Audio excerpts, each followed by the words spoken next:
o ti i sprovuar me magji, me siher apo me sprova të ndryshme, qofshin ato shëndetësore, financiare apo ekonomike, dije se shëruesi është Allahu Azza wa Jall. Ai që i largon brengat, sprovat dhe ta bjen shërimin, dije se vetëm Allahu Azza wa Jall. E sidomos këta të cilët sprovohen me magji edhe me siher, lidhuni fort për Allahun Azza wa Jall. Mos u lidhni për hoxhallarët. Hoxhallarët janë vetëm që udhëzojnë dhe ju mësojnë se si ta kërkoni shërimin prej anës Allahut Azza wa Jall. Mirpo, hoxha nuk e bjen shërimin. Shërimin e bie Allahu Azza wa Jall.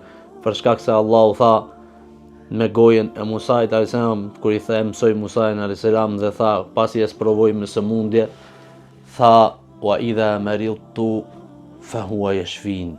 Tha e kur të sëmurem, Zoti im është ai i cili më shëron.